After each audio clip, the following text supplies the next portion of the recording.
Yani Kenya unakufa ndio wazazi wako wafaidike.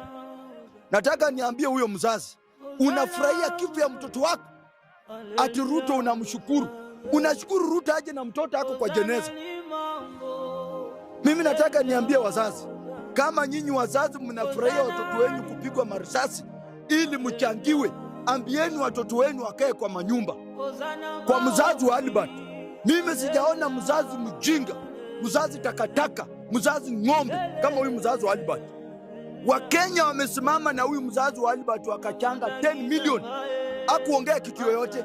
Ile kitu huyu mzazi aliongea, alisema ya kwamba ati sasa hata mkinichangia pesa mtoto wangu atafufuka. Nimepata 10 milioni, mtoto atafufuka. Ati Ruto kumpigia simu anakuja kwa media kushukuru Ruto, kusema ati mimi nashukuru Ruto kuchukua huyu mtoto kuwa yake, ati amenitumia 2 milioni. Huyu mzazi ni mjinga kiwango gani? Mimi sijaona mzazi anafurahia kifo ya mtoto wake. Ni kama Albert amekufa, huyu mzazi afanye na yeye biashara.